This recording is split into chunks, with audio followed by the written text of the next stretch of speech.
Well, oil prices continue to rise following the imposition of new U.S. sanctions against Iran, which is a key oil producer.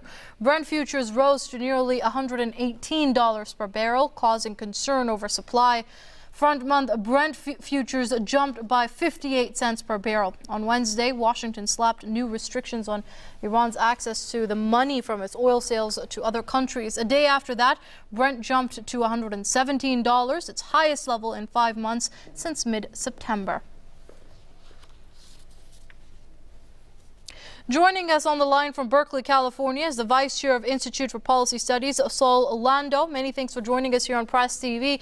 Now, as the figures continue to pour in regarding the oil prices, it is quite clear that as much as the U.S. would like to show its sanctions on Iran are to isolate the country, anything that takes place has global consequences. What do you make of that? Well, I think the United States has once again decided to punish Iran for being disobedient. And this is the sin of sins. So Iran has, Cuba has been paying the price for sinning, for being disobedient for 50 plus years. And that punishment continues.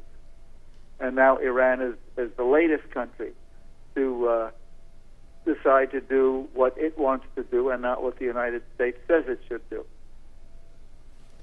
Indeed. Now, looking at the fact that the U.S. had earlier proposed negotiations, direct ones with Iran over the nuclear energy program, citing goodwill. However, it is quite clear that the U.S. is using a carrot and stick policy and pressuring Iran to come to the negotiating table. Is this ever going to work? Well, I don't think it can work, and I think it's a silly policy, and it's a hypocritical policy. The only country to use nuclear weapons is the United States. The country with the largest stockpile of nuclear weapons is the United States. The only country that developed nuclear weapons and has refused to sign any of the treaties is Israel, which is the United States' pet friend. And although I don't think it's a great idea for countries to get nuclear weapons, I don't think the United States is in any position to tell other countries how to deal with the nuclear issue.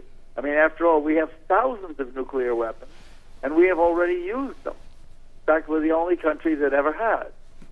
So I don't see where we get the moral authority to tell anybody else what to do about this and to punish somebody for not doing it.